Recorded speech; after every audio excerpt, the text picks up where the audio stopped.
பத்திரிகையாளர் நண்பர்களுக்கு எனது வணக்கத்தை நான் தெரிவித்துக் கொள்கிறேன். அதுவும் இல்லாமல் தமிழ் தேசிய சிந்தனை மற்றும் ஆர்வலர்கள் இங்கே வந்திருக்கீங்க. இப்போ தமிழகத்தில் மிக துரிதமாக எஸ்ஐஆர் ஸ்பெஷல் இன்டென்சிவ் ரிவிஷன் என்ற அந்த தீவிர திருத்த பட்டியல் அது நடைமுறையில் செயல்படுத்தி கொண்டிருக்கிறார்கள். இப்போ இதை தமிழ்நாட்டில் இருக்கக்கூடிய ஆளும் கட்சி திமுக தாங்கள் எதிர்ப்பதாக அறிவிப்புகள் சொல்கிறார்கள். நாங்கள் அதற்கு எதிராக சட்ட போராட்டம் செய்வதாக சொல்லியிருக்கிறார்கள். டிவிகே போன்ற சில கட்சிகளும் அதை எதிர்ப்பதாக சொல்கிறார்கள். ஒரு சில கட்சிகள் பிரதான எதிர்கட்சியாக இருக்கக்கூடிய அதிமுக அதை ஆதரிப்பதாக சொல்லியிருக்கிறார்கள். பாமக போன்ற கட்சிகள் ஆதரிப்பதாக சொல்லியிருக்கிறார்கள். தமிழ்நாட்டில் இருக்கக்கூடிய கட்சிகளுக்குள்ள இதில் ஒவ்வொருத்தர் கட்சிகளும் ஒவ்வொரு மாதிரியான நிலைப்பாட்டை எடுத்துக்கொண்டு இருக்கிறார்கள். ஆனால் இந்த எஸ்ஐஆர் நடைமுறை என்பது தமிழகத்தில் நடைமுறைப்படுத்தப்பட்டால் இந்த தேர்தலில் வரும் தேர்தலில் ஒரு 6 மாசத்துல வரப்போகுது நமக்கு தமிழ்நாட்டில் தேர்தல். அது நடைமுறைப்படுத்தப்பட்டால் நிரந்தரமாக தமிழ்நாடு நம்மளுடைய உரிமை தமிழர்கள் குறிப்பாக தமிழர்கள் நமது நில உரிமை, மொழி உரிமை, அரசியல் உரிமையையும் இழப்பதற்கு ஒரு பெரிய வாய்ப்பாக இது இருக்கும். அது மட்டும் இல்லாமல் இந்த எஸ்ஐஆர் நடைமுறை என்பது மிக வேகமாக மிக துரிதமாக அவசர கதியில் நடைமுறைப்படுத்துறதுங்கிறது நிச்சயம் அரசியல் நோக்கம் கொண்டது. அதை விலக்கி பேசுவதற்கும் அதை பற்றியான தமிழக மக்களுக்கு அது சார்ந்த ஒரு விழிப்புணர்வை ஏற்படுத்தணுங்கிறதுக்காகத்தான் பத்திரிகையாளர்கள் உங்ககிட்ட நம்ம இதை முறையிட்டு வந்திருக்கிறோம் இன்னைக்கு. ஏன்னா இந்தியாவுடைய ஒரு அசைக்க முடியாத ஒரு தூணாக பத்திரிகை தான் இருந்து வருகிறது. நடுநிலைத்தன்மையோடு இந்த தகவல்களை பொதுமக்களிடம் கடத்துங்கள். பொதுமக்கள் இங்கே பேசப்படக்கூடிய விஷயங்கள் சரியா தவறா, இதுக்கு பின்னாடி இருக்கக்கூடிய உண்மை என்ன அப்படிங்கிறத உணரணும். அடிப்படையில் நமது நாடு ஒரு ஜனநாயக நாடு, அதாவது மக்களாட்சி தன்மை கொண்ட நாடு. இங்கே இருக்கக்கூடிய அதிகாரம் என்பது மக்களிடம் தான் இருக்கணும். இங்கே பார்த்துக்கிட்டிங்கன்னா தமிழ்நாட்டில் மக்களுடைய அதிகாரம் என்பது இந்த எஸ்ஐஆரால் பாதிக்கப்படும். இதை நீங்கள் படிப்படியாக நம்ம அனலைஸ் பண்ணணும். எடுத்துக்காட்டுக்கு பார்த்தீங்கன்னா பிஜேபி தான் இப்போ 3 முறையாக கடைசியாக ஆட்சி செய்து வருகிறார்கள். இதில் 2023 ஒரு திருத்தத்தை கொண்டு வருகிறார்கள், ஒரு நடைமுறை திருத்தத்தை அவர்கள் கொண்டு வருகிறார்கள். எதுலன்னா தேர்தல் ஆணைய பதவி நடைமுறை திருத்தம். அதாவது என்ன அப்படின்னா, உச்சபட்ச தேர்தல் அதிகாரியாக தேர்ந்தெடுக்கப்படக்கூடிய சீஃப் எலெக்ஷன் கமிஷனர் அவருடைய தேர்தல் முறையில் ஒரு பெரிய மாற்றத்தை பாஜக அரசு கொண்டு வந்தது 2023. இதுவே பார்த்தீங்கன்னா மக்களாட்சி தன்மைக்கு பெரிய எதிரானது. ஏன் அப்படின்னா அது வரைக்கும் சீஃப் எலெக்ஷன் கமிஷனரை எவ்வாறு தேர்ந்தெடுக்கப்பட்டு கொண்டிருந்தார்கள் என்று பார்த்தால் பிரைம் மினிஸ்டர் இருப்பார். அதுக்கு அடுத்து பார்த்தீங்கன்னா ஒரு சுப்ரீம் கோர்ட்டுடைய அதாவது தலைமை நீதிபதி அவர் இருப்பார். அதுக்கு அடுத்து எதிர்க்கட்சி தலைவர். இவங்க 3 பேராலையும் ஒருமனதாக ஏற்றுக்கொள்ளப்பட்ட ஒரு நபரை அவர்கள் பரிந்துரைப்பார்கள். அவர் தான் தேர்தல் ஆணையத்துடைய கமிஷனராக இருப்பார்கள். இந்த முறையை பாஜக அரசாங்கம் வரும்பொழுது மாற்றுகிறார்கள். மாற்றத்தில் என்ன மாற்றத்தை கொண்டு வராங்கன்னா, இங்க இருந்த சுப்ரீம் கோர்ட் ஜட்ஜை நீக்கிடுறாங்க. அவருடைய முடிவெடுக்கக்கூடிய தன்மையை நீக்கிட்டு அவருக்கு பதிலாக கேபினெட் மினிஸ்டர் ஒரு ஆளை உள்ள கொண்டு வராங்க. அப்போ இது நீங்க புரிந்து கொள்ள வேண்டியது என்னன்னு பார்த்தீங்கன்னா, இப்போ அது வரைக்கும் இருந்தது பார்த்தீங்கன்னா ஆளுங்கட்சி தரப்புலேருந்து ஒரு ஆள், எதிர்கட்சி தரப்புலேருந்து ஒரு ஆள், பொதுவான தரப்புலேருந்து ஒரு ஆள், 3 பேர். இங்கே ஒரு பேலன்ஸ் இருந்துச்சு. தேர்தல் ஆணையத்தை யார் வழி நடத்துறதுங்கிறது ஒரு பேலன்ஸ் வைக்கப்பட்டது. ஆனால் இங்கே பாருங்க, இப்போ 2 தரப்பு ஆளுங்கட்சி தான் முடிவு பண்ணும். கேபினெட் மினிஸ்டர் கண்டிப்பாக ஆளுங்கட்சியை சார்ந்தவர் தான் ஒருத்தரை நியமிக்க போகிறாங்க. ஸோ ஆட்டோமேட்டிக்காக அமித்ஷா இப்போ இருக்காரு. அப்போ நீங்கள் புரிந்து கொள்ளுங்கள், தேர்தல் ஆணையத்திற்கான கமிஷனரை தேர்ந்தெடுக்கிற இடத்துலையே இவ்வளோ பெரிய ஒரு சமரசத்தை, மக்களாட்சிக்கு எதிரான ஒரு சமரசத்தை இந்தியா செஞ்சிருக்கு. இது எங்கேயுமே மக்களாட்சி தன்மைக்கு ஒரு சரியான பாதையாக இது கருதப்படாது. இப்போ இந்த மாதிரியான மாற்றங்களை செஞ்சதுனால இன்னைக்கு தேர்தல் ஆணையத்துடைய ஸ்திரத்தன்மை என்பது கேள்விக்குள்ளாக்கப்பட்டிருக்கிறது. இப்போ தேர்தல் ஆணையம்ங்கிறத நம்ம ஒரு சாதாரண ஒரு அமைப்பாக நம்ம கருதி கொள்ள முடியாது. அதற்கு நீதிமன்றங்களுக்கு இருக்கக்கூடிய அத்தனை உரிமைகளும் தேர்தல் ஆணையத்துக்கு இருக்கு. தேர்தல் ஆணையத்தை கேள்வி கேட்பதோ தேர்தல் ஆணையத்தை எதிர்த்து பேசுவதும் கூட ஒரு குற்றமாகத்தான் இங்கே கருதப்படுகிறது. நம்மளுடைய அடிப்படை கருத்து சுதந்திரத்தின் அடிப்படை தான் இந்த கருத்துக்களை நம்ம பதிவு பண்ணிட்டு இருக்கோம். ஏன்னா இங்கே இருக்கக்கூடிய தனி மனித கருத்து சுதந்திரம் என்பது இங்கே இருக்கக்கூடிய நீதிமன்றங்களை விடவும் நீதிமன்றங்கள் நமக்கு அந்த அனுமதி கொடுத்துருக்கு. நம்ம கான்ஸ்டியூஷனல் ரைட்டாக அதை நம்ம கொடுத்துருக்காங்க. ஸோ இந்த கருத்தை நம்ம பதிவு பண்ணுறோம். அப்போ தேர்தல் ஆணையத்துக்கு இதுவரைக்கும் இருந்த முறைமையை மாற்றி இன்னைக்கு தேர்தல் ஆணையத்துடைய கமிஷனரை தேர்ந்தெடுக்கக்கூடிய முறைமை பாஜகவுடைய கைகளுக்கு சென்று விட்டது. இது ஒரு பெரிய ஆபத்தை இந்தியா முழுக்க நமக்கு உருவாக்கும். அதாவது நமது ஜனநாயக நாடு, டெமோக்ராட்டிக் கண்ட்ரி அப்படின்னு சொல்லக்கூடிய இந்தியா நாளை ஒரு சர்வாதிகார நாடாக மாறுவதற்கும் வாய்ப்பு உண்டு. தேர்தல் முறையில் நமக்கான ஆளுகளை தேர்ந்தெடுத்துட்டு இருக்கோம். இப்போ நீங்கள் சமீபமாக நீங்கள் பார்த்து வந்தீங்கன்னா பாஜக மட்டுமே ஜெயித்து கொண்டே வருகிறது. இது பாஜக மேல மக்கள் அதிருப்தியில் இல்லைன்னு நீங்க பேசிடவே முடியாது. ஏன்னா உங்க ஊடக நண்பர்கள் நன்றாகவே தெரியும். இப்ப பீகார் எலெக்ஷன்ல அவங்க பெரும்பான்மையா ஜெயிச்சிருக்கிறாங்க. அந்த வெற்றி என்பது ஒரு பெரும்பான்மை வெற்றி. இப்ப பீகார் மக்கள் வந்து எல்லாரும் அதை ஏற்றுக்கொள்கிறார்கள் பார்த்தா பீகார்ல பெருந்திரளாக மக்கள் போராட்டம் நடந்து கொண்டிருக்கிறது. இப்ப இந்த பெருந்திரளாக மக்கள் போராட்டம் நடக்கிறத ஊடகம் வந்து முழுமையாக சுதந்திரமாக பதிவு செய்ய முடியுதா? இது நேஷனல் டிபேட் ஆகுதான்னு பாத்தீங்கன்னா இல்ல, பிரைம் டைம் டிபேட்டா இல்ல. எப்படி இவ்வளவு மக்கள் வந்து பீகார்ல போராட்டம் பண்ணிட்டு இருக்காங்க. அது இங்க இப்ப தமிழ்நாட்டில எல்லாம் செய்தி ஊடகங்கள்ல சும்மா ஒரு துணுக்கா தான் காட்டிட்டு போறாங்க. இத்தனைக்கும் தமிழ்நாட்டில் ஆளுங்கட்சியாக பிஜேபியை எதிர்க்கக்கூடிய ஒரு கட்சி தான் இருக்குது, திமுக தான் இருக்கு. திமுகவுடைய ஆட்சியில் இருக்கக்கூடிய இடத்துல கூட ஊடகங்கள் ஏன் இதை வந்து பெரிதுபடுத்தல? அப்ப எங்களுக்கு ஒரு அச்ச உணர்வு இருக்கிறது. இந்தியா என்பது ஜனநாயக தன்மையிலிருந்து படிப்படியாக விலகி ஒரு சர்வாதிகார தன்மையை நோக்கி நகர்கிறதா? இன்னும் வரும் காலகட்டத்தில் தேர்தல் என்பது நடக்குமா நடக்காதா அப்படிங்கிற சந்தேகத்தை எழுப்புகிறது. இதுல மிக முக்கியமா எஸ்ஐஆர் நடவடிக்கை என்பது அவசரகத்தில் தமிழகத்தில் நடைமுறைப்படுத்தப்பட்டால் இருக்கக்கூடிய பாதகங்கள் என்ன நம்ம பார்க்கணும். மிகப்பெரிய பாதகம் என்பது இதையும் வந்து பாத்தீங்கன்னா அரசியல் கட்சிகளும் எதிர்கட்சிகளும் யாருமே வாய் திறக்க மாட்டேங்கிறாங்க. நாங்க எஸ்ஐஆர் எதிர்க்கிறோம்னு சொல்றவங்க கூட இந்த கருத்தில வாய் திறக்கிறது இல்லை. இப்ப தமிழ்நாட்டில் இருக்கக்கூடிய வட இந்தியர்களுடைய எண்ணிக்கை என்பது என்ன அப்படிங்கிறது தமிழக அரசுக்கே தெரியாது. தமிழக அரசு எந்த இடத்துலையும் வட இந்தியர்களோட வருகையை எத்தனை பேர் வராங்க, எத்தனை பேர் தங்கியிருக்காங்க, எந்தெந்த நிறுவனத்தில் வேலை செய்கிறார்கள்ங்கிறதுக்கு ஒரு அதிகாரப்பூர்வ அறிவிப்பு என்பது இல்ல கணக்கெடுப்பு என்பது தமிழக அரசு இதுவரைக்கும் எங்கேயுமே எடுக்கல, எங்கேயுமே மக்கள்கிட்ட அறிவிக்கல. ஒரு தோராய கணக்காக சுமார் 1 கோடி பேர் தமிழகத்திற்குள் வேற மாநிலங்கள்லேருந்து அண்டை மாநிலங்கள்லேருந்து வேலைக்கு வந்திருக்கிறாங்க. இதுல வட இந்தியர்களுடைய வருகை என்பது அதிகம். இப்ப இந்த 1 கோடி பேர் இப்ப தமிழ்நாட்டில் இருக்கிறாங்க. இப்ப தமிழ்நாட்டில் ஒரு சட்டம் இருக்கு. என்ன அப்படின்னு பாத்தீங்கன்னா 2 வருஷத்துக்கு மேல தமிழ்நாட்டில் நீங்க இருந்தீங்கன்னா அவங்களுக்கு பெர்மனன்ட் ரெசிடென்ட் கொடுக்கலாம்னு சொல்லி கலைஞர் கருணாநிதி காலகட்டத்தில் ஒரு சட்டத்தை கொண்டு வந்திருக்கிறார்கள்.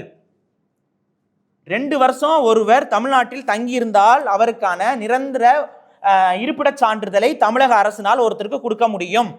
ஒருத்தர் நிரந்தர இருப்பிட சான்றை வாங்கிட்டாரு அப்படின்னா அவரால் இங்க ரேஷன் கார்டு வாங்க முடியும். இப்ப ரேஷன் கார்டும் கூட இப்ப வந்து நேஷனலைஸ் பண்ணிட்டாங்க. ஸோ அவர் அங்கே சான்று இல்லைனாலும் அவர் வாங்கிக்க முடியும். அது ஒரு விஷயம் இருக்கு. ஆனா இதுவே தப்பு. முதல்ல வந்து ரேஷன் கார்டை நேஷனலைஸ் பண்ணும் பொழுதே இந்த மாநில உரிமை பேசக்கூடிய கட்சிகள் என்ன பண்ணிட்டு இருந்தாங்கன்னு நமக்கு தெரியல. இதுவே ஒரு நமக்கு எதிரானது. ரேஷன் கார்டை நேஷனலைஸ் பண்ண விட்டுருக்க கூடாது, விட்டுட்டோம். இப்போ என்ன ஆகுதுன்னு பார்த்தீங்கன்னா இங்கே 2 வருஷத்துல வரக்கூடிய அத்தனை பேரும் வாக்காளர்களாக மாற முடியும். அப்போ இங்கே இருக்கக்கூடிய உங்கள் வீட்டுக்கு ஒரு பூச்சி வேலைக்கு ஒரு வட இந்தியர் வந்திருக்கலாம், வேற ஏதோ ஒரு ஹோட்டல் வேலைக்கு வந்திருக்கலாம். 2 வருஷம் அவர் இங்கே தங்கியிருக்காருன்னா பெர்மனன்ட் ரெசிடென்ட் ஆயிருப்பாரு. இப்போ அவர் நினைச்சா அவர் இங்கே வாக்காளராக மாறலாம். அதுக்கான முழுமையான அதிகாரம் அவருக்கு இருக்கு. தமிழக அரசு அது வழங்கி வச்சிருக்கு. இப்போ இந்த சூழல்ல தான் இந்த எஸ்ஐஆர் வருது. இப்போ நீங்க கேள்வி என்னன்னா, ஏங்க சரி அவங்க விருப்பப்பட்டு அது மாறுறாங்க, அதுல நம்ம எப்படி தலையிட முடியும்னா அது வேற. விருப்பப்பட்டு அவங்க மாறுறாங்களா, அவங்களும் இதில் கட்டாயப்படுத்தப்படுகிறார்கள் எஸ்ஐஆர் முறையில. இதையும் யாரும் பேச மாட்டேங்கிறாங்க. இப்ப ஒரு இங்க எடுத்துக்காட்டுக்கு ஒரு பீகாரி குடும்பம் வந்து இங்க தங்கியிருக்காங்கன்னு, இங்க தமிழ்நாட்டில் வந்து தங்கியிருக்காங்க, ஒரு 2-3 வருஷம் இங்க வேலை பார்க்குறாங்க. அவங்க சொந்த ஊருக்கு போய் வாக்கு போடுறாங்க, நல்லது கெட்டது அவங்க உறவினர் கல்யாணத்துக்கு போறது வரதெல்லாம் அங்க போயிட்டு வந்துட்டு இருக்காங்க, ஒரு போக்குவரத்தா இருக்காங்க. இப்ப இந்த எஸ்ஐஆர் நடைமுறை பீகார்ல நடந்தப்ப என்ன ஆயிடுச்சுன்னா அவங்க இங்க தங்கல, அதாவது பீகார்ல அந்த குடும்பம் தங்கவில்லை அப்படின்னு சொல்லி அங்க அவர்களுக்கு வாக்குரிமை என்பது மறுக்கப்பட்டு விட்டது. இப்ப அந்த குடும்பத்துக்கு வாக்குரிமை பீகார்ல இருக்காது. இந்த ஃபார்ம், இந்த மாதிரி வாக்குரிமை எனக்கு அங்க மறுக்கப்பட்டுச்சுங்கிற ஃபார்மை தமிழ்நாட்டில் காட்டலாம்னு சொல்லி எமிரேஷன் ஃபார்ம்ல பதிவு பண்ணியிருக்காங்க 13வது பாயிண்ட்ல. அப்ப அதோட பொருள் என்ன? அந்த குடும்பம் இப்ப அந்த எமிரேஷன் ஃபார்ம்ல இங்க பாருங்க பீகார்ல எங்களுக்கு வாக்குரிமை இருந்துச்சு, இப்ப அங்க எனக்கு மறுக்கப்பட்டுச்சு, நாங்க இங்க வந்து செட்டில் ஆயிட்டோம் அப்படின்னு சொன்னாங்கன்னா அவர்களுக்கு இங்க வாக்குரிமை என்பது கொடுக்கப்படும். இது அவர்களாக முன் வந்து நாங்க தமிழ்நாட்டில் தான் வாழ போறோம், தமிழ்நாட்டில் தான் வாக்கு செலுத்த போறோம் அப்படின்னு அவங்க ஒரு முடிவெடுத்து இருந்தாங்க அப்படின்னா அவங்க அதை செய்யட்டும், அதுல நம்ம விவாதிக்கப்படலை. ஆனா இந்த எஸ்ஐஆர் திருத்தத்தின் மூலமாக இவங்க என்ன பண்றாங்கன்னா அவர்களும் வலுக்கட்டாயத்துக்குள் தள்ளப்படுகிறார்கள். இப்ப அவங்களுக்கு வேற வழி இல்லை. அப்ப என்ன, என்னோட வாக்காளர் அங்க வாக்கு போயிருச்சு எனக்கு, அப்ப நம்ம எனக்கு வாக்காளர் ஓட்டர் எனக்கு எங்க இருக்கும், இங்கதான் இருக்கும், அதையும் கட்டாயம் பதிவு பண்ணணும்னு சொல்லும் பொழுது அவர்கள் எல்லாரும் போய் பதிவு பண்ண ஆரம்பிப்பாங்க. இப்ப நீங்க கவனிங்க, கிட்டத்தட்ட 1 கோடி பேர் இருக்கிறாங்க. இந்த 1 கோடி பேர்ல குறைந்தபட்சம் எத்தனை வாக்காளர்கள் வட இந்திய வாக்காளர்கள் உள்ள வருவாங்கன்னு பாருங்க. இந்த வட இந்திய வாக்காளர்கள் தமிழ்நாட்டுடைய எந்த கட்சிகளுக்கு வாக்கு செலுத்துவாங்க நீங்க நம்புறீங்க? என்ன, திமுக வாக்கு செலுத்த போறாங்களா, அதிமுக வாக்கு செலுத்த போறாங்களா, நாம் தமிழருக்கு வாக்கு செலுத்த போறாங்களா, டிவிகேக்கு வாக்கு செலுத்த போறாங்களா? எந்த கட்சி, எந்த கட்சிக்கு வாக்கு செலுத்த மாட்டாங்க. மாறாக அவர்கள் ஒன்னா பாஜக இல்லைன்னா காங்கிரஸ்ங்கிற தேசிய கட்சிகளுக்கு தான் வாக்கு செலுத்துவாங்க. அப்ப இத்தனை ஆண்டு காலம் மாநில சுயாட்சி பேசி வந்த மாநிலம்ங்கிறது தமிழ்நாடு, மொழி உரிமை பேசி வந்த மாநிலம் தமிழ்நாடு. இந்திய எதிர்ப்பு போராட்டத்தை முதன்மையாக நின்று நடத்தி மாநில மொழிகளுக்கு உரிமை வேண்டும்ங்கிறதுக்கு முன்னுதாரணமாக இருந்த மாநிலம் தமிழ்நாடு. இந்த வரலாறு என்ன ஆகும், நமக்கு என்ன ஆகும்னு கொஞ்சம் யோசிச்சு பாருங்க. நம்மளோட மொழி உரிமை என்ன ஆகும் முதல்ல?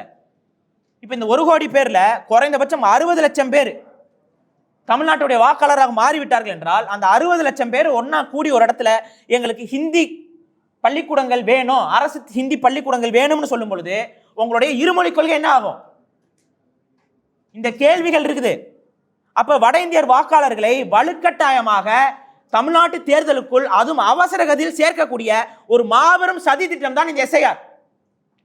இந்த கருத்தை நானும் பார்க்கிறேன், எந்த அரசியல் கட்சியும் பேச மாட்டேங்குது, கடந்து போறீங்க. ஏன் அப்படின்னா, எங்க இதை பேசிட்டா அப்படி வரக்கூடிய பீகாரிகள் வாக்கு நமக்கு வராம போயிருமோ அப்படிங்கிற ஒரு அச்ச உணர்வுல இந்த தேர்தலில் பங்கு பெறக்கூடிய கட்சிகள் யாருமே இதை பத்தி பேச மாட்டேங்கிறாங்க. ஒரு பக்கம் என்ன சொல்றாங்க, SIR-ஐ நாங்கள் எதிர்க்கிறோம், ஆமா எதிர்க்கிறோம், ஆனா மறுபக்கம் SIR ஃபார்மை வேகமா ஃபில் பண்ணுங்கிறாங்க. இது என்ன மாதிரியான எதிர்ப்பு? ஒரு செயல் திட்டம் வருது, அந்த செயல் திட்டத்தினால தமிழ்நாட்டுக்கு பெரிய ஆபத்து இருக்கு, தமிழர்களுடைய உரிமை பறிபோகுது, வாக்காளர்களாக நம்ம தமிழர்கள் இருப்போமா இருக்க மாட்டோம். இது வட இந்தியர்கள் வருவது மட்டும் கிடையாது, இன்னொரு பிரச்சனை இருக்கு.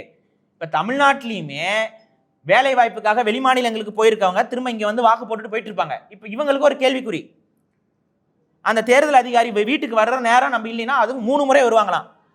அது 3 முறை வந்துட்டாங்களா இல்லையான்னு நம்ம உறுதி செய்யணுமா? எப்படி உறுதி செய்ய முடியும்? அவர் நான் 3 முறை வந்த வீடு லாக்குடு, ஹவுஸ் லாக்குடுன்னு சொல்லிட்டா உங்களுக்கு வாக்குரிமை இல்லை. இப்போ எடுத்துக்காட்டுக்கு நான் சொல்றேன் பாருங்க, இப்போ தஞ்சாவூர்காரங்க, நீங்க தஞ்சாவூர்ல உங்களுக்கு வாக்குரிமை இருக்கு. இப்போ நீங்க சென்னைக்கு வேலை வாய்ப்புக்கு வந்திருக்கீங்க, நீங்க ஏதோ தனியாக வந்திருக்கீங்க, அவங்க அப்பா அம்மாலாம் அவங்க கூட வந்து தங்கி இருக்கிறாங்க, இல்லை சென்னையிலே நீங்கள் செட்டிலும் ஆயிருக்கீங்க, ஆனால் வாக்கு போகிறதுக்கு உங்கள் சொந்த ஊருக்கு போயிட்டு வந்திருக்கீங்க. ஏன்னா உங்களுக்கு சொந்த ஊரில் வீடு இருக்குது, நிலம் இருக்குது, தோட்டம் இருக்குது, துறவு இருக்குது, நீங்கள் அந்த ஊருக்கு போயிட்டு வாக்கு போட்டு வந்துட்டு இருக்கீங்க. இனி இதை பண்ண முடியாது, இதை இனி பண்ண முடியாது. இது எந்த அளவுக்கு அரசியல் டெமோகிராஃபியை மாற்றுன்னு பாருங்க. நீங்க எங்கே இருக்கீங்க அங்கே வாக்கு போட்டுக்கோங்கிறாங்க. உங்களுக்கு உங்கள் ஊர் நல்லா இருக்குன்னு நினச்சி வாக்கு போட்டுட்டு இருப்பீங்க, ஒவ்வொரு முறையும் போய் செலுத்திக்கிட்டு இருப்பீங்க. இப்போ அந்த 3 முறை நீங்கள் அங்கே இல்லை அப்படின்னா அவங்க அதிகாரிகள் வந்து கதவை தட்டி பார்க்கும்போது நீங்கள் இல்லை, அவங்க கதவை தட்டி பார்த்துட்டு தான் அதை சொல்லணும் அவசியம் கிடையாது. சரி, உங்களுக்கு வாக்குரிமை மறுக்கப்பட்டுருச்சு, எந்த அதிகாரி உங்கள் வீட்டை கதவை தட்டினாரு? அவர் வந்து தட்டவே இல்லை, உங்ககிட்ட கேட்கவே இல்லை. இப்போ அந்த அதிகாரிக்கு என்ன தண்டனை கொடுக்க போகிறாங்களா? இந்த கேள்வி இருக்குல்ல. ஏங்க, இன்னைக்கே பணிச்சுமை காரணமாக ஒரு ஒரு ஒரு பெண் அதிகாரி, அரசு ஊழியர் தற்கொலை செஞ்சுக்கிட்டாங்க, ஒருத்தங்க தற்கொலைக்கு முயன்று இருக்கிறாங்க. இப்ப திரும்ப அரசாங்கம் என்ன சொல்லுது, 35,000 ரூபாய் கொடுக்குறோம், தேர்தல் பணிகளுக்கு போங்க அப்படிங்கிறாங்க. தமிழக அரசோட நிலைப்பாடு என்ன? இதுல ஏதாவது ஒரு நிலைப்பாடு எடுத்திருக்கா? நாங்கள் எதிர்க்கிறோம்ங்கிறாங்க. தமிழக அரசு ஊழியர்களை தேர்தல் பணிக்கு நாங்கள் பயன்படுத்த மாட்டோம்னு ஒரு சட்ட தீர்மானத்தை கொண்டு வர, சட்டமன்றத்தில் ஒரு தீர்மானத்தை நிறைவேற்றுறதுக்கு தமிழக முதல்வரை எது தடுக்கிறது? எது தடுக்குது? இந்த கேள்வி இருக்குல்ல. இல்ல மறைமுக கூட்டணியில் இருக்கீங்களா? சந்தேகமா இருக்கு. அமைச்சர் சேகர்பாபு வந்து ஒரு பிரஸ் மீட்ல பேசுறாரு, நீங்க ஒரு உண்மையான ஊடகம் அதை வெளியிட்டு விட்டார்கள். பிரஸ் மீட்ல பேசிட்டு இருக்காரு, யாரையோ திட்டி பேசிட்டு இருக்காரு, பாஜகவை திட்டி பேசிட்டு இருக்காரு. ஒரு போன் கால் வருது, உன திட்டி தான் பேசிட்டு இருக்கோம் அப்படிங்கிறார். என்ன ஒரு மறைமுக கூட்டணியில் இருக்கீங்களா? இந்த கேள்வி இருக்குல்ல. எதிர்ப்புன்னு சொல்லணும். அதை விட்டுட்டு எங்களுடைய தேர்தல் இதை வந்து நாங்களாம் எல்லாரும் போய் பதிவு பண்ணுங்க, மக்களுக்கு நாங்கள் உதவி செஞ்சு கொடுத்துருக்கோம்னா என்ன உதவி செய்றீங்க? இதை நீங்க உதவி செய்யறது மூலம் யாருக்கு நன்மை நடக்க போகுது? இது தமிழர்களுடைய எதிர்காலத்தை அழிக்கக்கூடிய செயல் திட்டம். இது சில மாதங்களில் நம்ம உரிமையை பறிக்குது, அவசர கதியில் நம்ம உரிமையை பறிக்கிறார்கள். இதற்கு ஒட்டுமொத்த தமிழர்களும் தமிழகமும் தமிழக அரசும் எதிர்நிலைப்பாடு எடுக்கணுமே ஒழிய அதை ஆதரித்துக் கொண்டு மக்களை துன்புறுத்தி கொண்டிருக்க கூடாது. இது துன்புறுத்தல் இல்லையா? இப்ப இன்னொன்னு கவனிங்க, சரியா போன ஜனவரி மாசம் தான் 6ஆம் தேதி தான், போன ஜனவரி 6ஆம் தேதி தான் தமிழகத்துடைய தேர்தல் பட்டியல் என்பது முழுமையாக அறிவிக்கப்பட்டது, சீர்திருத்தம் செய்யப்பட்டது. இறந்த வாக்காளர்கள் இவங்கெல்லாம் நீக்கிட்டு போன ஜனவரி மாசம் 6ஆம் தேதி அதுக்குள்ள முறைகேடு நடந்துச்சா? அப்ப போன ஜனவரி மாசம் வெளியிட்டது எந்த அமைப்பு? இதே தேர்தல் ஆணையம் தானே. ஏங்க எனக்கு கேட்கல, தேர்தல் பட்டியலில் முறைகேடு இருக்குன்னா அதுக்கு பொறுப்பு யாருங்க? அதுக்கு பொறுப்பு யாரு? நீங்களும் நானுமா? உங்க பேர் இருக்கிறதோ இல்லை உங்களை மாதிரி 10 பேர் இருக்கிறதோ இல்லை லார்ட் தேனோஸ் பேர் இருக்கிறதோ இல்லை ஏதோ ஒரு வெளிநாட்டில் இருக்கக்கூடிய ஒரு மாடல் அழகி வந்து 10 முறை இங்கே வாக்கு செலுத்தின மாதிரி பதிவாயிருக்கிறதோ என்னோட பிரச்சனையா? அது தேர்தல் ஆணையத்தோட முறைகேடு இல்லையா? யார் அதுக்கு பொறுப்பேற்கணும்? தேர்தல் ஆணையத்தில் எடுக்கப்பட்ட பட்டியலில் நிறைய முறைகேடுகள் இருக்கு. அதற்கு மக்களா பொறுப்பேற்க முடியும்? மக்களை துன்புறுத்திக்கிட்டு இருக்கீங்க. அந்த முறைகேடான பட்டியலை வெளியிட்ட தேர்தல் ஆணைய அதிகாரிகள் மீது ஏதாவது நடவடிக்கை எடுக்கப்பட்டுச்சா? அப்புறம் இங்க நடக்கிறது அரசாங்கமா இல்ல சர்வாதிகாரமா? இப்ப சரி, இந்த எமிரேஷன் ஃபார்ம் இதை கொடுத்து எல்லாரும் பதிவு பண்ணுங்க, உங்களுக்கு வாக்கு கிடைச்சிடும் அப்படின்லாம் சொல்லிட்டு இருக்காங்க. நம்ம ஆட்களும் வேக வேகமா அவசர அவசரமா போய் பதிவு பண்றீங்க. அவங்க நீங்க இங்க இருக்கிறதுக்கான சான்றிதழ் கேட்கறாங்க. 100 சான்று கேட்கறாங்க. என்னன்னா, போன முறை வாக்கு செலுத்தினதுக்கு சான்று. அது போன முறை நீங்க வாக்கு செலுத்தினதுக்கு என்ன சான்று சொல்லுங்க, எனக்கு தெரிஞ்சுக்க. எனக்கு உண்மையிலே தெரியல என்ன சான்று இது. இந்த மைய வைப்பாங்க, அது எத்தனை நாளைக்கு இருக்கு? எத்தனை நாளைக்கு இருக்கு அந்த மைய? போன முறை வாக்கு செலுத்தி எந்த பூத்துல நீங்க போய் வாக்கு செலுத்தினீங்க? சரி, போன முறை நீங்க வாக்கு செலுத்தல, அதனால இந்த முறை உங்களுக்கு வாக்கு கிடையாதா? என்னங்க நடந்துட்டு இருக்கு இந்தியால? என்ன கேட்கறாங்க? அடுத்து பிறப்பு சான்றிதழ். அந்த பிறப்பு சான்றிதழ்ல பேர் இருக்கணும். இப்பதான் சமீபமா, அதாவது ஒரு 2000ஆம் ஆண்டுக்கு பின்னாடி தான் பிறப்பு சான்றிதழ்ல பேர் போட்டு வழங்கக்கூடிய முறைமை கடைபிடிக்கப்படுது. அதற்கு இப்போ எடுத்துக்காட்டுக்கு இப்போ எங்க அப்பாவுக்கு எங்க அம்மாவுக்கு அவங்களுக்குலாம் பிறப்பு சான்றிதழே இருந்தாலும் பிறப்பு சான்றிதழில் அவர்கள் பெயர் இருக்காது. ஏன்னா பிறக்கும் போதே யாராவது பேர் வச்சுட்டா பிறப்பாங்க? இப்ப நீங்க பிறக்கலாம், அடுத்த திமுக தலைவர், அடுத்த திமுக இளைஞரணி செயலாளர் இப்ப வேணா பிறக்கும் போதே பேர் வச்சுக்கலாம். ஆனா அது நடைமுறை அல்ல. அப்ப பிறக்கும் போதே பேர் வைக்கிற நடைமுறை இல்ல நம்ம கிட்ட. அப்ப 2000 ஆண்டுகளுக்கு முன்னாடி இருந்தவங்களுக்குலாம் பிறப்பு சான்றிதழ் கட்டாயம், அதுல உங்களோட பேர் கரெக்டா இருக்கணும், ஆதார்ல இருக்கிற பேர் அப்படியே அதுல இருக்கணும்னு நான் கேட்கறது என்ன நோக்கம்? சரி, இல்ல என்ன பண்ணுவீங்க? அந்த மனிதன் இல்லையா?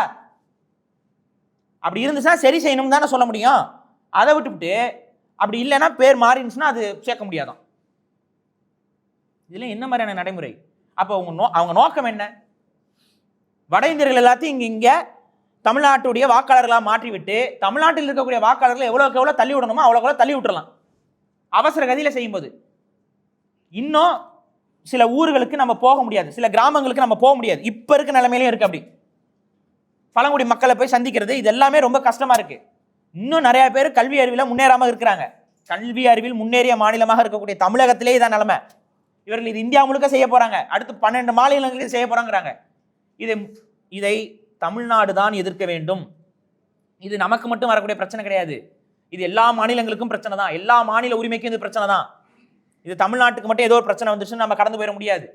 இது இந்தியாவுடைய ஜனநாயகத்தன்மையே கேள்வி கேட்கக்கூடிய ஒரு முறை. இப்ப நான் கேட்கறேங்க, தேர்தல் அதிகாரி வந்து கேட்கறாரு, நீங்க இங்க இருக்கீங்களா இல்லையான்னு கேட்கறாரு. இப்போ இந்த வாக்கு இது இப்போ சப்போஸ் என்னால் ப்ரொடியூஸ் பண்ண முடியலன்னா இப்போ நான் யாரு? இப்போ அவங்க கேட்குற விஷயங்கள் என்னால் கொடுக்க முடியலன்னா, என்கிட்ட முன்னாடியே ஓட்டர் ஐடி இருக்கு, இப்போ என்னால் அதை கொடுக்க முடியல, இப்போ நான் யாரு? இப்போ இந்த ஃபார்மை நான் ஃபில் பண்ணி கொடுக்கல, இப்போ நான் யாரு? அந்நிய நாட்டு அதிபதியா? இல்லை கேட்குறேன், எனக்கு புரியல. அப்போ நான் யாரு? அப்போ எனக்கு வாக்கு இல்லைன்றீங்களா? என்னுடைய வாக்கு மறுக்கப்பட்டுருமா? உங்களுடைய தப்புக்கு நீங்க எப்படி மக்களை தண்டிக்கலாம்? யாருடைய மிஸ்டேக்? தேர்தல் ஆணையத்தில் முறைகேடு நடந்திருக்கு, தேர்தல் பட்டியலில் முறைகேடு இருக்குன்னா யார் பொறுப்பு? அப்ப இதை வந்து நாம் ஏற்றுக்கொள்ளக்கூடாது, இது ஒருமித்தமாக எதிர்க்கணும். ஆனா இது உண்மையாகவே ஒருமித்தமாக தமிழக அரசோ தமிழக எதிர்கட்சிகளோ பாஜக எதிராக இருக்கக்கூடிய கட்சிகளோ எதிர்க்கிறார்களா என்று பார்த்தால் இல்லை. மாறாக நமது வாக்கை பாதுகாத்துக் கொள்வோம், நமது கட்சிக்காரர் வாக்கை பாதுகாத்துக் கொள்வோம். தமிழ்நாட்டுடைய வாழ்க்கை எவ்வாறு போனா என்ன, தமிழக மக்களுடைய வாழ்க்கை என்ன வேணா பரவாயில்ல, ஆனா எங்களுடைய வாக்குகளை நான் பாதுகாத்துக்கணும்னு சொல்லி அவங்க கட்சிக்காரங்க போய் பதிவு பண்ணிருங்க. நம்ம கட்சிக்காரங்களை எப்படியாவது கொண்டு போய் உதவி செஞ்சிருக்க முகாம் நடத்தி கொண்டிருக்கிறார்கள். இதை ஏற்கக்கூடாது. நம்ம இதை நாம் ஏற்றோம் அப்படின்னா, நான் சொன்னது போல வட இந்தியர்களுடைய அதிகாரம் இல்லை வட இந்தியர்களோட வாக்குகள் என்பது பெருவாரியாக இந்த பட்டியலில் சேர்க்கப்பட்டுரும். ஒன்ஸ் அவங்க வந்து சேர்ந்துட்டாங்க அப்படின்னா தமிழ்நாட்டுடைய உரிமை என்பது முழுமையாக பறிக்கப்படும். அப்ப நம்ம தமிழக அரசுக்கும் தமிழக மக்களுக்கும் சில கோரிக்கைகளையும் இதனோட நான் வந்து பதிவு செய்கிறேன். இது முடிச்சதுக்கப்புறம் கேள்வி பதில்களும் நாங்கள் வந்து இது கொடுக்குறோம். உங்களுக்கு ஏதாவது சந்தேகங்கள் இருந்தால் கூட கேளுங்க.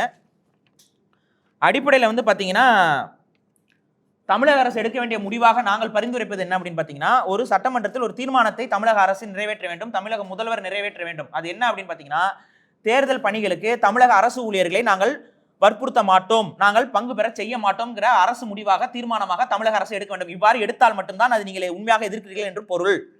எஸ்ஐஆர் நாங்கள் எதிர்க்கிறோம் என்று பேசிக்கொண்டு இந்த தீர்மானத்தை இன்னைக்கு மெஜாரிட்டி கவர்மெண்ட்டாக தான் நீங்கள் வச்சிருக்கீங்க, உங்களால் அது எடுக்க முடியும், நீங்கள் அதை எடுங்க, அந்த தீர்மானத்தை நடைமுறைப்படுத்துங்க.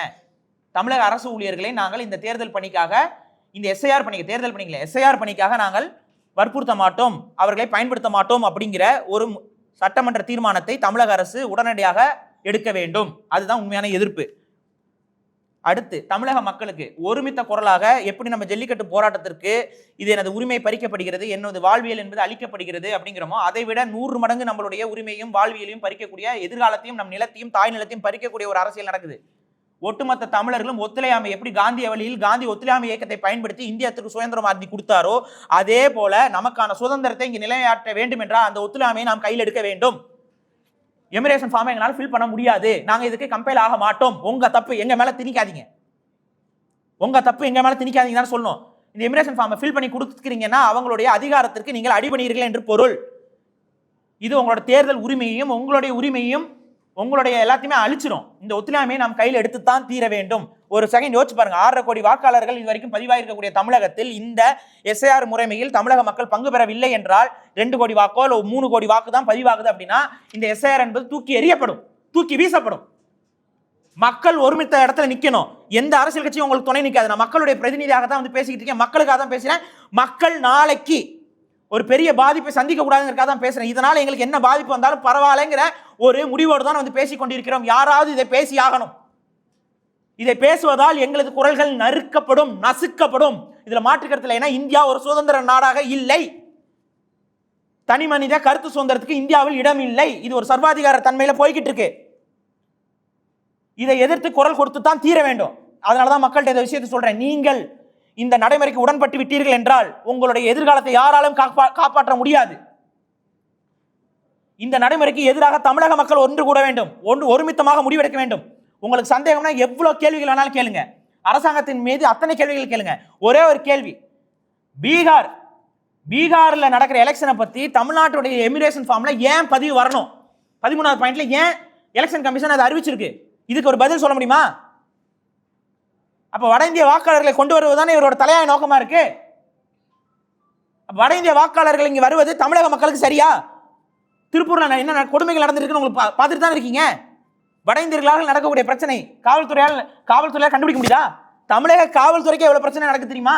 தமிழக காவல்துறை அதிகாரிகளை அடிச்சிருக்காங்க வட இந்தியர்கள். என்ன பண்ண முடியுது உங்களால? 1 கோடி வட இந்தியர்கள் இங்க வந்து குடியாகி விட்டார்கள், வாக்குரிமை பெற்று விட்டார்கள் என்றால் அவர்கள் 1 கோடி பேர் ஒன்னா நிற்பான். ஆனா தமிழர்கள் இங்கே சாதியாக நிற்போம், மதமாக நிற்போம், கருத்தியலாக நிற்போம், திராவிடம்பா ஒருத்தன் தமிழம்பா ஏதோ பிரிஞ்சு நிற்போம். ஆனா அவர்கள் அத்தனை பேரும் வடவர்களாக ஒன்றாக நிற்பார்கள். எங்க போய் நிக்க நமக்கு முழுமையா அழிஞ்சிரும். அதனால ஒத்துழையாமை காந்தி கையில் எடுத்து அதே ஒத்துழையாமையை ஒட்டுமொத்த தமிழக மக்களும் கையில் எடுக்க வேண்டும்.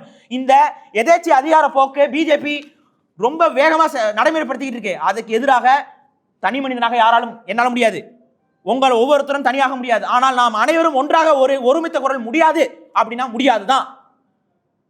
நோ மீன்ஸ் நோ இப்படிங்கிற ஒரு இடத்துல நில்லுங்க. இரண்டாவது, மக்களாட்சியுடைய உண்மையான தன்மையை நிலைநாட்ட வேண்டும் என்றால் இவிஎம் மிஷின்களை தவிர்த்து பழைய வாக்குச்சீட்டு முறைகளை நாம் கொண்டு வர வேண்டும். இவிஎம் மிஷினுக்கு நீங்க 1000 சப்பக்கட்டு கட்டினாலும் அது ஒரு எலக்ட்ரானிக் டிவைஸ். ஒரு எலக்ட்ரானிக் டிவைஸ் என்பது ஒரு புரோகிராமின் அடிப்படையில் மட்டுமே இயங்கக்கூடிய தன்மை கொண்டது. அந்த புரோகிராமை உங்களாலையும் என்னாலையும் கண்ணால பார்க்க முடியாது. அந்த புரோகிராமுடைய உள்ளடி வேலைகள் பலவை செய்ய முடியும். அந்த புரோகிராம் பதிவு செய்யும் போது கரெக்டாக காமிச்சிட்டு டிஸ்பிளேல வேற மாற்றி காட்டணும்னு உள்ள ஒரு மாற்றத்தை கொண்டு வந்தால் சாத்தியப்படும். ஒரு 500 டெஸ்டிங்க்கு கரெக்டாக ரிப்போர்ட்டை காட்டுன்னு சொல்லிட்டு அடுத்த 500 டெஸ்டிங்க்கு மேலே ரிப்போர்ட்டை மாற்ற முடியும். இது எல்லா ப்ரோக்ராம் பண்ண அத்தனை நபர்களுக்கு தெரியும். தமிழகத்தில் இல்லாத ஐடி ஊழியர்கள் கிடையாது, ப்ரோக்ராமர்ஸ் கிடையாது. உங்க அத்தனை பேருக்கு இந்த உண்மை தெரியும். ஆனால் பயப்படுறீங்க. தேர்தல் ஆணையம் இவிஎம்ஐ புறந்தள்ள வேண்டும். தமிழக மக்கள் இவிஎம்க்கு எதிராக நிற்க வேண்டும். உங்களுடைய ஜனநாயகத்தை காக்க வேண்டும் என்றால் வாக்குச்சீட்டு, நீங்க சொல்லுவீங்க வாக்குச்சீட்டு இதெல்லாம் வந்து நிறைய பிரச்சனையானனால தான் இவிஎம் கொண்டு வந்தாங்க. அது பொட்டியவே மாத்திடுறாங்க. அன்னைக்கு பொட்டியை மாத்துறாங்க, ஏன்னா அன்னைக்கு சிசிடிவி இல்லை நமக்கு. இன்னைக்கு சிசிடிவியை லைவ் ஃபுட்டேஜில் போட முடியும், 24/7 லைவ் நாங்கள் காட்ட முடியும். மக்கள்கிட்ட காமிச்சிட்டு போயிருங்க, லைவ் கொண்டு போட்டு விட்டுருங்க. வாக்கு போட லைவ் கொண்டு போடுங்க. லைவ் கொண்டு போட்டால் மக்களுடைய உளவியல் மாறும். சரி, ரெக்கார்ட் பண்ணிக்கோங்க, அந்த லைவை ரெக்கார்ட் பண்ணிக்கோங்க. தேர்தல் முடிஞ்சதுக்கு அப்புறம் அந்த லைவ் ஆக்குங்க, வரலாம்ல. இப்போ இந்த தேர்தல் ஆணையம் சொல்லுது 1000 முறைகேடுகள் நடக்குது தேர்தல் ஆணையத்துக்குள்ள. தேர்தலில் நிறைய ஏமாற்று வேலைகளை திமுக செய்கிறது, ஆளுங்கட்சிகள் செய்கிறது, பாஜகவுக்கு எதிராக மாபெரும் சதி நடக்கிறது, அமெரிக்கா உளவுத்துறை செய்கிறது, எல்லாம் சொல்றீங்க. இதே தேர்தல் ஆணையம் இதே பாஜக அரசாங்கத்துடைய கட்டுப்பாட்டுக்குள்ள என்ன சொல்றாங்கன்னு பாருங்க. சிசிடிவி ஃபுட்டேஜஸ், அதாவது தேர்தல் நடக்கக்கூடிய இடத்துடைய பூத்துடைய சிசிடிவி ஃபுட்டேஜஸை எந்த அமைப்புக்கும் காட்ட வேண்டிய அவசியம் இல்லைன்னு தேர்தல் ஆணையம் சொல்லியிருக்கு. ஃபார் எக்ஸாம்பிள், இப்போ ஓட்டு ஏமாற்றப்பட்டிருக்கு, அங்கே ஏமாத்திட்டாங்க, ஏதோ ஒன்று சொல்கிறோம் அப்படின்னா, இல்லை பூத்தை ஹைஜாக் பண்ணிட்டாங்க, இதுக்கு சிசிடிவி தான் ஒரு பிரதான ஆதாரமாக இருக்க முடியும். இந்த சிசிடிவி ஃபுட்டேஜை காட்ட வேண்டிய அவசியம் இல்லைன்னு சொல்லி தேர்தல் ஆணையம் முடிவெடுக்குது.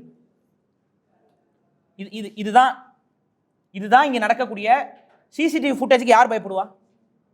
கேள்வி.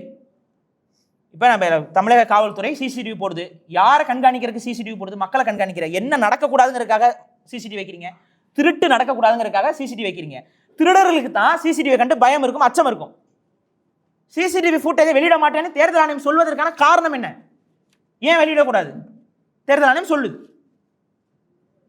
அப்ப இவிஎம்முக்கு எதிராக தமிழர்கள் சிந்திக்க வேண்டும். இவிஎம்ஐ நாங்கள் ஏற்க மாட்டோம். பழைய வாக்குச்சீட்டு முறையும் சிசிடிவி ஃபுட்டேஜ் மூலமாக லைவ் கவுண்டிங் இல்லைன்னா லைவ் கவுண்டிங் எடுத்துவிட்டு அதை தேர்தலுக்கு அப்புறம் அது வெளியிடக்கூடிய தன்மை, இந்த அடிப்படையில் தேர்தலுடைய வழிமுறைகள் மறுசீரமைக்கப்பட வேண்டும். அதுதான் நமக்கான உண்மையான ஜனநாயகத்தை காக்கிறதுக்கான ஒரு வழியாக அமையும். அதையும் நாங்கள் ஒரு கருத்தாக வைக்கிறோம்.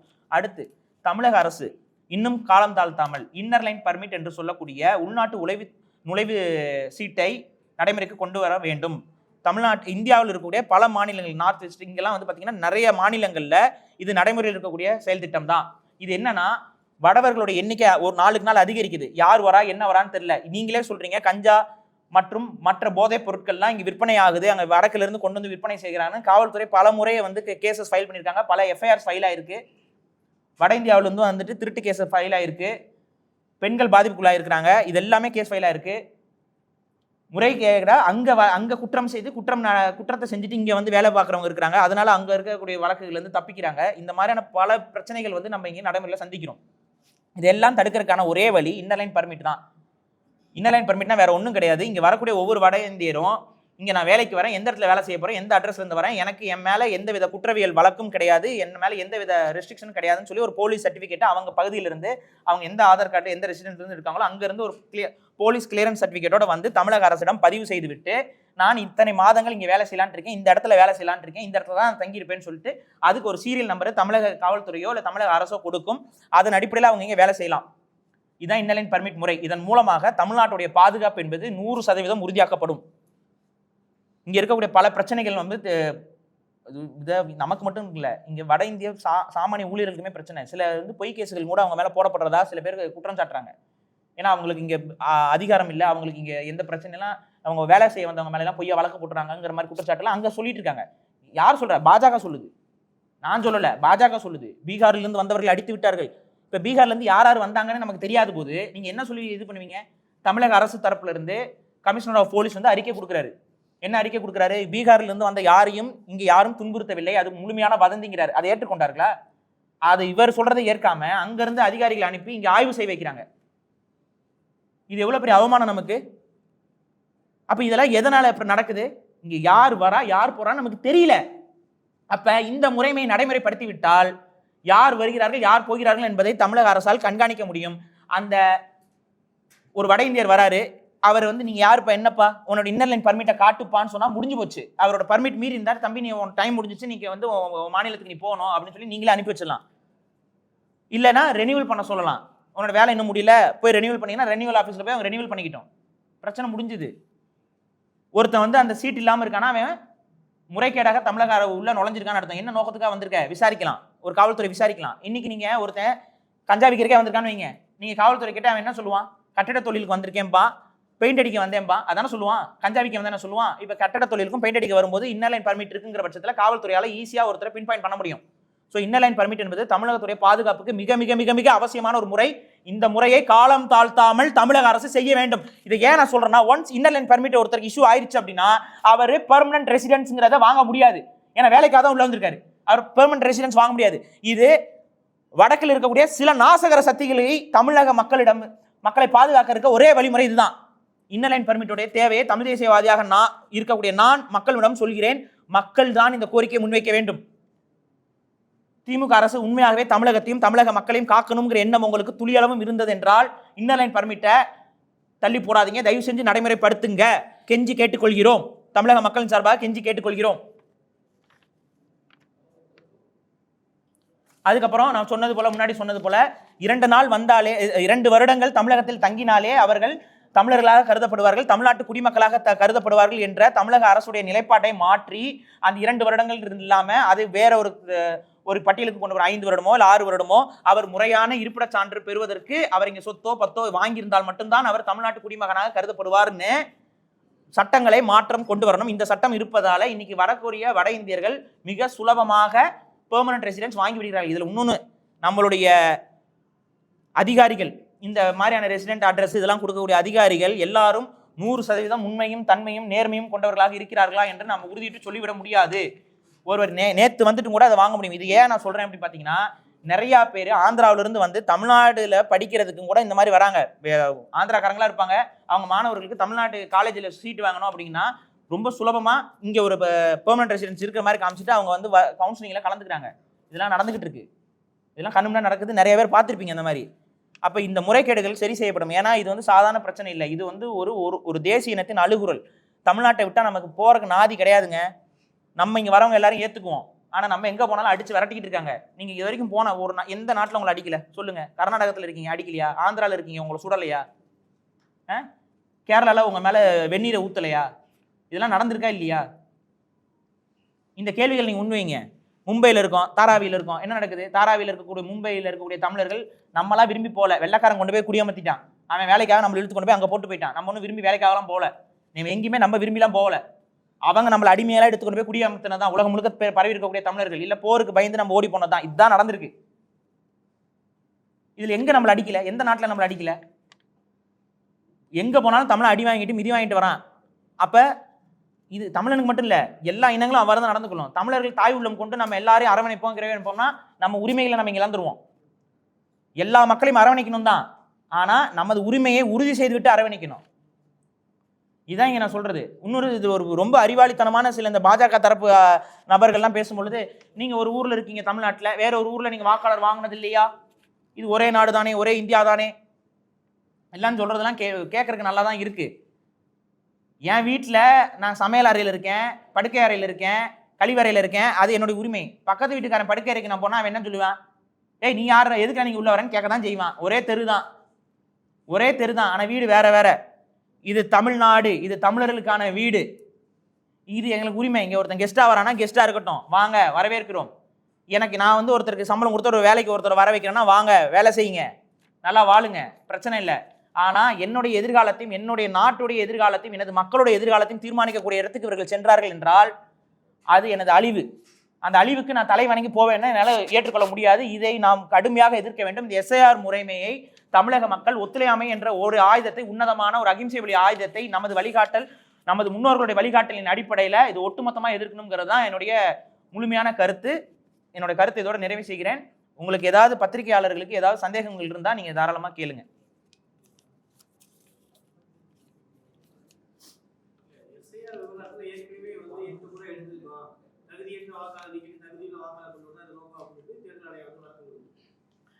இது ஒவ்வொரு ஆண்டுமே வந்து SSR வேற SIR வேறுங்க. இதுல நிறைய பேர் குழப்பிக்கிறாங்க. SSR தான் எப்பவுமே நடக்கும். இது இப்ப நடக்கிறது SIR, இன்டென்சிவ் ரிவிஷன். இன்டென்சிவ் ரிவிஷன்னா மொத்தமா அழி. எடுத்துக்காட்டுக்கு சூரி புரோட்டா திங்கிறாரு கடையில, சூரி புரோட்டா திங்கும் போது கணக்கு வச்சுக்கிட்டே இருக்கிறது அப்படிங்கிறது SSR. இப்ப புரோட்டா கணக்கு தப்புன்னு சொன்ன உடனே சூரிய என்ன சொல்லுவாரு? அதெல்லாம் செல்லாது, முதல்ல இருந்து நான் சாப்பிட்றேன் பாருல, அதுதான் SIR. இப்ப என்ன சொல்றாங்கன்னா, இந்த நம்ம இப்ப வாக்காளர்கள் தான் நம்ம எல்லாரும், ஆனா இப்ப நம்ம வாக்கெல்லாம் செல்லாது, முதல்ல இருந்து கணக்கு பண்ணுங்கிறாங்க. இங்க இறந்தவர்களும் இங்க புதுசா சேர்றவங்களையும் கணக்கு பண்றதுதான் முறையா இருக்குமே ஒழிய, அதே போல ரிப்பீட்டடா வார்த்தைகள் இதெல்லாம் வந்து ஒரு சின்ன ஒரு அப்ளிகேஷன்ல பண்ணிடலாம். ஒரு கம்ப்யூட்டர் ப்ரோக்ராமில் பண்ணிடலாம். லிஸ்ட்டில் வந்து ரிப்பீட்டடாக எங்கெங்கே வருது, ரிப்பீட்டட் அட்ரஸில் ரிப்பீட்டட் நேம்ஸ் எங்கெங்கே வருது, ஆட் அட்ரஸ் எங்கெங்கே வருது, ஆட் நேம்ஸ் எங்கெங்கே வருதுன்னு ஒரு ப்ரோக்ராமை ஒரு நார்மலாக ஒரு ஐடி ஊழியர்கிட்ட கொடுத்தீங்கன்னா அவர் ப்ரோக்ராம் ரெடி பண்ணி கொடுத்துருவாரு. ஃப்ரீ சாஃப்ட்வேர்ஸ் இருக்குது இதுக்கு. இதை செய்யறதுக்கு இல்லாமல் கணக்கை ஃபுல்லாக நான் புது கணக்கு எழுதுறேங்கிறது இவங்களுடைய நோக்கம் என்னன்னா, புதிய வாக்காளர்களை இங்கே சேர்க்க வேண்டும். புதிய வாக்காளர்கள் என்று அவர்கள் கருதுவது யார் அவர்களுக்கு வாக்குப்படுவார்களோ, யார் பாரத் மாதா கி ஜெய் என்று சொல்கிறார்களோ அவர்களை வாக்காளர்களாக தமிழகத்தில் அமர்த்துவதற்கான ஒரு சதி திட்டம் தான். எஸ்எஸ்ஆர் வேற, எஸ்ஐஆர் வேற. இதுக்குள்ள நம்ம குழப்பிக்க வேண்டாம். தேர்தல் ஆணையம் ஒவ்வொரு முறையும் எஸ்ஐஆரை இப்ப நடைமுறைப்படுத்து. எஸ்எஸ்ஆர் தான் நான் சொன்னேன்ல, ஜனவரி 6ஆம் தேதி எஸ்எஸ்ஆர் நடந்திருக்கு. 12 மாசம் கூட முழுமையா முடியல. அதுக்குள்ளே திரும்ப எதுக்கு எஸ்ஐஆர்? அப்ப அந்த எஸ்எஸ்ஆர் எதுக்கு நடத்துனீங்க? எதுக்கு அரசாங்கத்துடைய காசை வேஸ்ட் பண்ணீங்க? இதுதான் கேள்வி.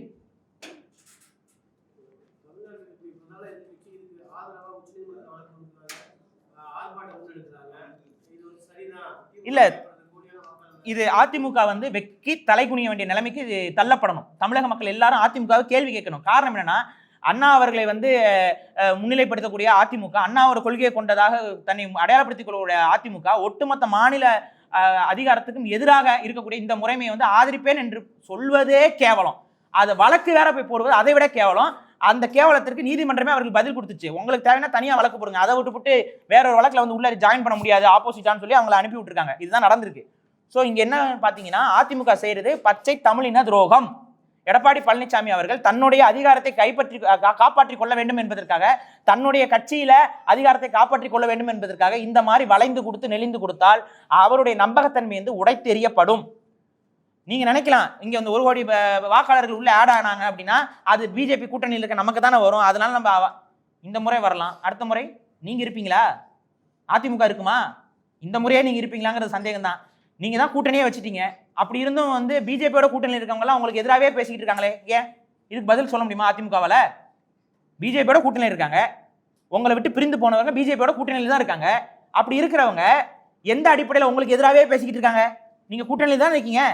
எந்த நேரமும் உங்களுடைய பொறுப்பு என்பது நீக்கப்படும். நீங்க அவங்களுக்கு பர்மிஷன் கொடுக்க அவர்களுக்கு வளைந்து கொடுக்க நீங்கள் தான் ஒன்றும் இல்லாமல் போவீர்கள். இதை நான் வெளிப்படையாவே பதிவு பண்றேன்.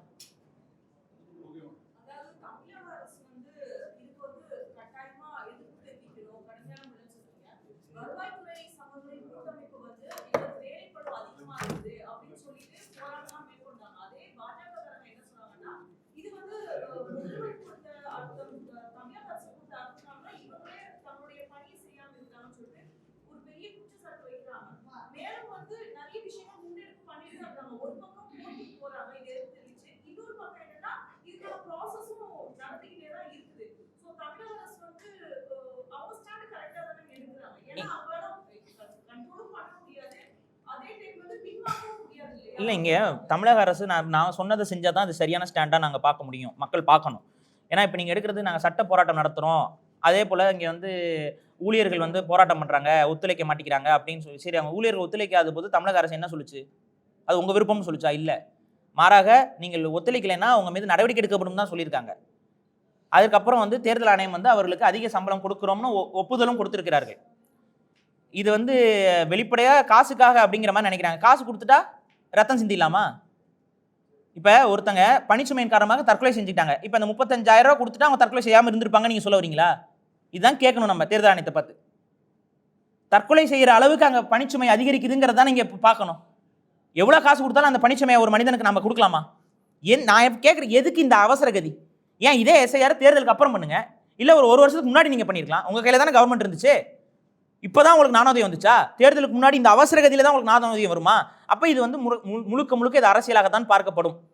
இன்னொன்று, நாங்கள் வழக்கு போட்டிருக்கோம், வழக்காடுறோம் அப்படி இதை நீங்கள் பாருங்கள். ஆதார் கார்டு வந்துச்சு. ஆதார் கார்டு வந்தப்போ அது மேண்டேட்ரி கிடையாது அப்படின்னு சொல்லி சொல்கிறாங்க. மத்திய அரசும் அதான் சொல்லிச்சு. ஆனால் எல்லா மக்களும் திணிக்கப்பட்டாங்க. இல்லை, ஆதார் கார்டு கட்டாயம் எடுக்கணும்னு ஒரு பக்கம் சொல்லப்பட்டு இருந்துச்சு. ஆதார் கார்டுக்கு எதிராக வழக்கு நடந்துச்சு கோர்ட்டில். அந்த கோர்ட்டில் சுப்ரீம் கோர்ட்டில் என்ன சொன்னாங்கன்னா, ஆதார் இஸ் நாட் மேண்டேட்ரின்னு தான் தீர்ப்பு கொடுத்தாங்க. சுப்ரீம் கோர்ட் ஆஃப் இந்தியாவோட தீர்ப்பு இன்னும் இருக்கு. ஆதார் என்பது கட்டாயம் இல்லை, தேவைப்பட்டா வாங்கிக்கோ, இல்லைன்னா விட்டுக்கோன்ட்டாங்க. ஆனால் எல்லாரும் அவசரப்பட்டு நம்ம வாங்கினதுனால இன்னைக்கு ஆதார் வந்து மேண்டேட்ரி இல்லைன்னு சுப்ரீம் கோர்ட்டே சொன்னாலும் அது மேண்டேட்ரியா இல்லையா? இப்போ எனக்கு இருக்குது, உங்களுக்கு இருக்குது, எல்லாருக்கும் இருக்குது. எல்லாரும் எடுக்க வச்சுட்டாங்க. இதுதான் நடக்கும். இப்போ நாளைக்கு எஸ்ஐஆர் வந்து தேவையில்லைன்னு சொல்லி எஸ்ஐஆர்லாம் நடத்தி முடிச்சதுக்கப்புறம் உயர்நீதிமன்றத்தில் எங்கேருந்து தீர்ப்பு வந்தாலும் சுப்ரீம் கோர்ட்லேருந்து தீர்ப்பு வந்தாலும் என்ன, அதான் நடத்தி எடுத்தாச்சே, கணக்கு எடுத்தாச்சே, அதான் பதிவாயிருச்சு, இனிமேல் என்ன? ஸோ கண்கட்ட பின் சூரிய நமஸ்காரங்கிற கான்செப்டில் தான் அது போய் நிற்கும். இதை எதிர்க்கணும். இந்த நடைமுறையை ஒரு பக்கம் நடத்தி விட்டுட்டு அதுக்கு வந்துட்டு அப்புறம் வந்து நாங்கள் பார்த்துக்குறோம் அப்படின்னு சொல்கிறது வந்து ஏதோ ஒரு கூட்டு சதியாக தான் நான் பார்க்குறோம். தமிழக மக்களுடைய உரிமையை பறிக்கக்கூடிய ஒரு கூட்டு சதியாகத்தான் இது பார்க்கப்படுங்கிறதா இங்கே பதிவு செய்கிறேன்.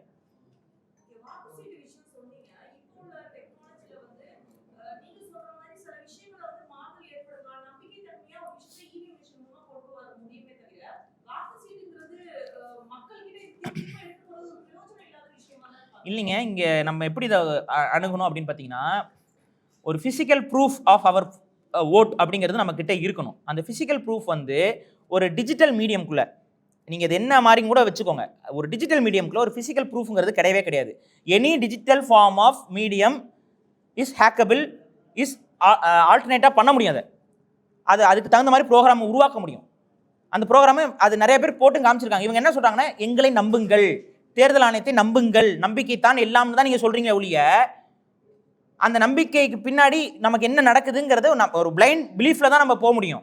அந்த பிளைண்ட் பிலீஃப் இருக்கக்கூடாது, வெரிஃபைபிளாக ஒரு விஷயம் இருக்கணும். பட் எலக்ட்ரானிக் இதில் வந்து வெரிஃபைபிளாக ஒரு விஷயத்தை பண்ணவே முடியாது. ஈஸியாக அதில் வந்து ஒரு வேலையை செஞ்சிட முடியும், ஒரு ஏமாற்றத்தை செய்ய முடியும். அப்போ நாங்கள் இங்கே என்ன சொல்கிறோம்னா, எதுக்கு அந்த ரிஸ்க்கு?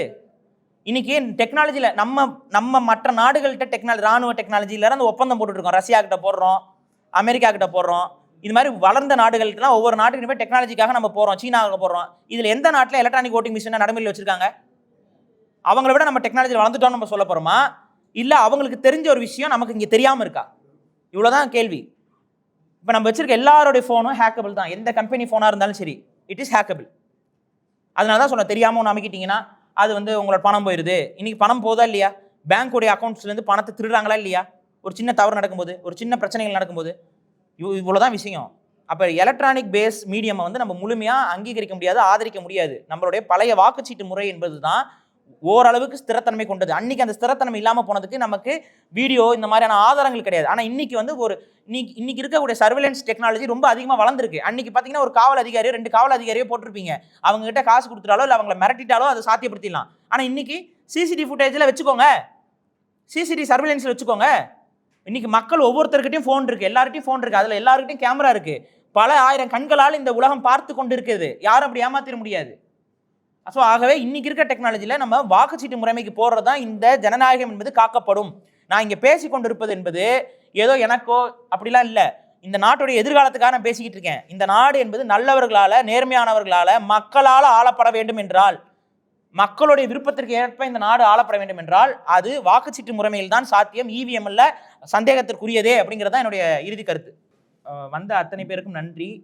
பதிவு பண்ணியிருப்பீங்க, உங்களுக்கும் அழுத்தங்கள் இருக்கும். தயவு செஞ்சு இந்த விஷயத்தை மக்கள்கிட்ட கடத்துங்க. அதற்காக தான் நம்ம வந்து இதை பேசுகிறோம். எங்களுக்கு இதனால் எந்த பாதிப்பு வந்தாலும் அதை நாங்கள் ஃபேஸ் பண்ணிக்கொள்ள தயாராக இருக்கிறோம். ஆனால் மக்கள் வந்து இந்த பிரச்சனையில் போய் மாட்டிக்கக்கூடாது. எங்களுடைய எதிர்காலம், தமிழர்களுடைய எதிர்காலம் வந்து கேள்விக்குறியாகக்கூடாதுங்கிறக்காக தான் நம்ம இந்த கருத்துக்களை பதிவு செய்கிறோம். தயவு செஞ்சு ஊடகவியலாளர்கள் இந்த நோட்டீஸ் வந்து உங்களுக்கு கொடுப்போம். இது இப்போ நான் பேசியதோடைய சின்ன தொகுப்பாக ஒரு சுருக்கமான தொகுப்பு இருக்கும். இங்கே வந்த பத்திரிகையாளர்கள் அதை நம்ம தம்பிகள் கொடுப்பாங்க, நீங்கள் வாங்கிக்கோங்க. உங்களுக்கு இதை பதிவு செய்வதற்கோ இல்லை இந்த என்ன நீங்கள் பேசப்பட்டதுங்கிறத ஞாபகப்படுத்தி இப்போ ஊடகத்தில் கடத்துறதுக்கோ அது பயனுள்ளதாக இருக்கும். இங்கே வந்து கலந்து கொண்ட அத்தனை ஊடகவியலாளருக்கும் என்னுடைய நம்பிக்கையான நன்றிகளை தெரிவித்துக் கொள்கிறேன். நன்றி, வணக்கம்.